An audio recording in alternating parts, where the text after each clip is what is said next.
dia, meus queridos. Estamos aqui para mais uma aula, Seria a aula 19, o sétimo mandamento.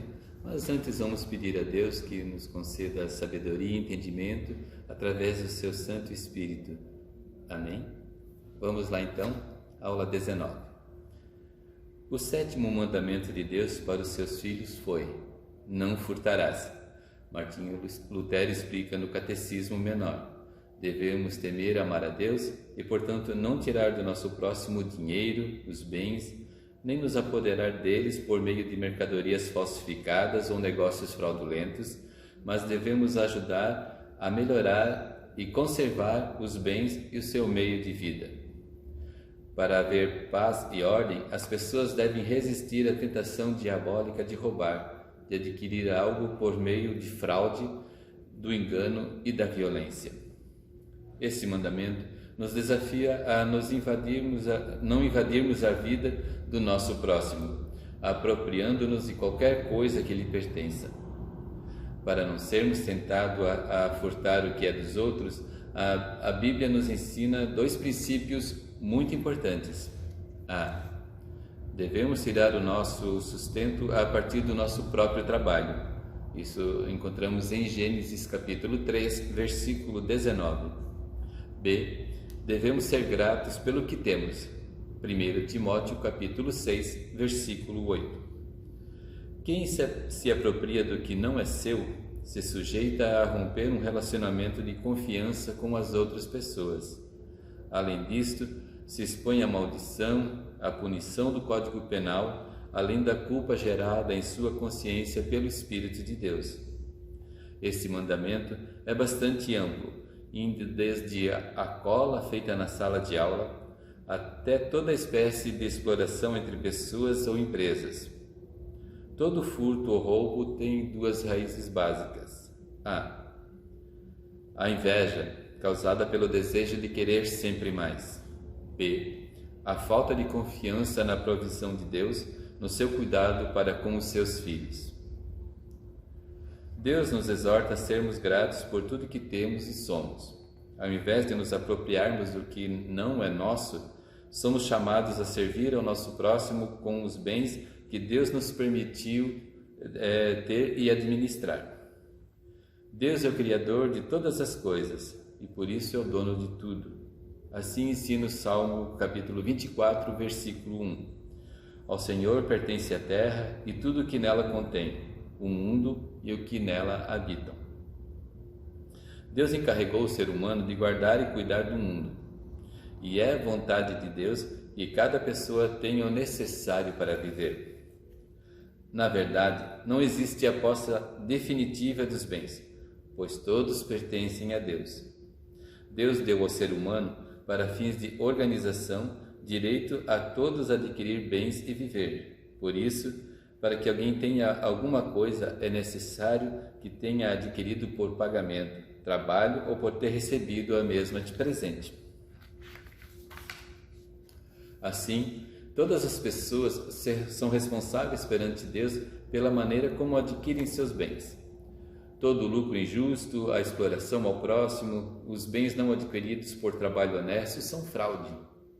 O apóstolo Paulo exorta: aquele que furtava, não furte mais, antes trabalhe, fazendo com as próprias mãos o que é bom, para que tenha como acudir o necessitado.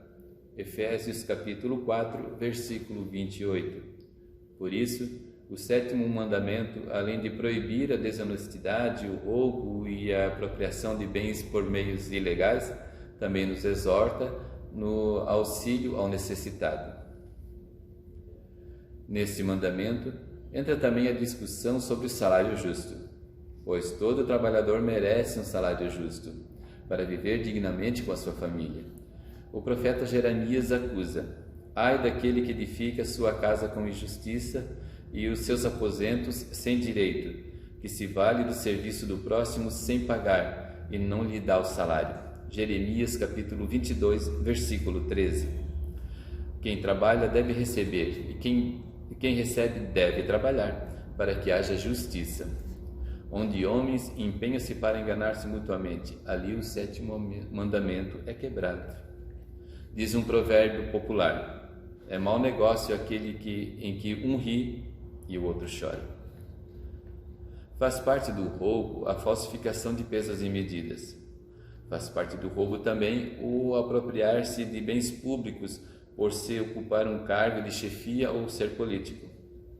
Um cristão sabe que a ganância conduz ao pecado. O desejo deve ser sempre mais, buscar o luxo leva as pessoas a apropriarem-se de que não é seu ou a cobiçar o que não lhe pertence.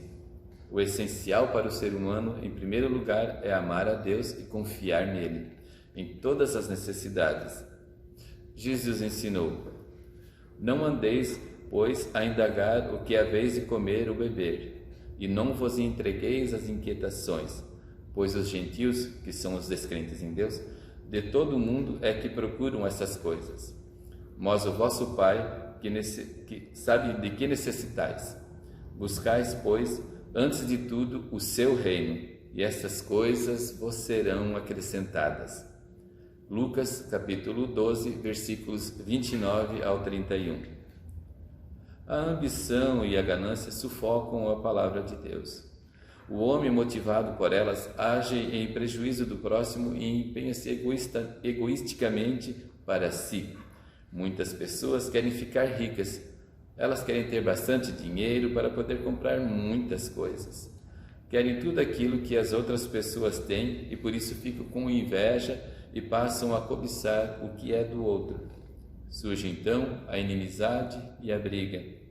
Quando isso acontece, as pessoas não conseguem mais se livrar do desejo de ter o que é dos outros.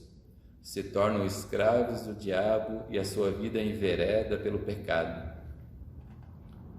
Deus nos diz que nós não precisamos ser invejosos e nem gananciosos. É a única forma de não se tornar escravo do dinheiro e da ganância. Então, o que o 7º mandamento proíbe? 1. A apropriação indevida. É roubar os bens do próximo e destruir a comunhão. O que Zaqueu fez com os bens que havia roubado depois que Jesus entrou em sua casa? Lemos em Lucas capítulo 19, versículos 1 a 9, que ele, arrependido, deu metade de sua fortuna aos pobres e aqueles que ele havia enganado devolveu pagando 4 vezes mais. E o que Jesus disse para ele no verso 9? Ele o perdoou e disse: hoje houve salvação nesta casa, pois que também este é filho de Abraão. 2. Negócios desonestos. Outra forma de roubar é vendendo mercadorias falsificadas. Todos conhecem bem o exemplo de pessoas que rodam o odômetro do carro para dizer que ele é novo ou andou pouco. Assim, pode acontecer com qualquer mercadoria. Copia o texto de Provérbios, capítulo 11, versículo 1. Balança enganosa é abominação para o Senhor, mas o peso justo é seu prazer. 3. A preguiça. Também pode ser uma forma de roubar. Quando alguém é pago para fazer um serviço, mas o faz de forma relaxada, então está roubando de seu patrão. Que conselho que Paulo dá à comunidade de Tessalônica em 1 Tessalonicenses capítulo 4, versículos 10 a 11? Portanto, meus irmãos, pedimos que façam ainda mais. Procurem viver em paz, tratem dos seus próprios assuntos e vivam do seu próprio trabalho, como já dissemos antes. 4. A exploração. Ela pode acontecer em diversos níveis. A. Explorar na venda de mercadorias, vendendo um produto por preço superior ao que vale para adquirir lucros altos. B. Empresários que vivem na luxúria à custa de seus empregados, que não ganham nem o suficiente para sustentarem suas famílias com dignidade. O que Tiago, no capítulo 5, versículo 4, diz para essas pessoas que exploram seus empregados? Nesses últimos tempos, vocês têm amontoado riquezas e não têm pago os salários das pessoas que trabalham nos seus campos. Escutem as suas reclamações. Os gritos dos que trabalham nas colheitas têm chegado até os ouvidos de Deus, o Senhor Todo-Poderoso. Não vale a pena adquirir bens de forma injusta. C. na cobrança de juros altos ao emprestar dinheiro. Esta é uma forma de roubo muito comum em nossos dias. Quem empresta dinheiro a juro ganha dinheiro sem trabalhar em cima da dificuldade do próximo. O que Deus diz sobre o emprestar dinheiro a juro em Ezequiel 18, capítulo 18, versículo 8 e 9? Quando empresta, não cobra com juros altos. Recusa-se a fazer o mal e em qualquer questão as suas decisões são justas. 5. A corrupção no governo e no próprio povo. Tanto o policial corrupto como aquele que suborna fere esse mandamento de Deus. Não podemos nos envolver na corrupção que faz parte da vida de nosso país. Cada valor que não é pago em impostos causa dificuldades na manutenção de nossa cidade, estado ou país. Nós não podemos nos envolver em corrupção de maneira nenhuma. Em Provérbios, capítulo 25, versículo 26, lemos: como fonte contaminada ou nascente poluída, assim é o justo que fraqueja diante do ímpio.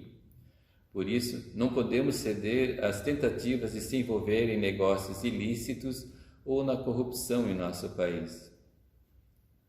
Todas essas formas de roubo são muito sutis e às vezes parece que ninguém será condenado ou preso, mas não é verdade. A mentira e o roubo muitas vezes são descobertos e há um grande sofrimento para quem o praticou. Deus vê o mal que fazemos e proíbe.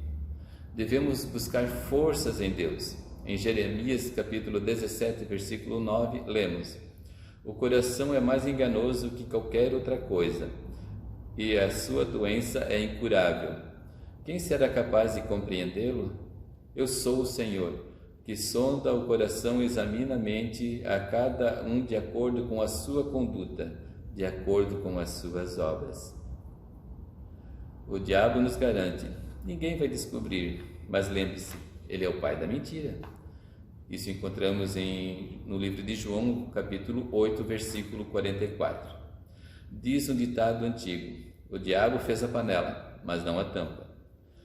Mas o Senhor nos lembra em Provérbios, capítulo 23, versículo 26. Dá-me, filho meu, o teu coração e mantenha os seus olhos nos meus caminhos.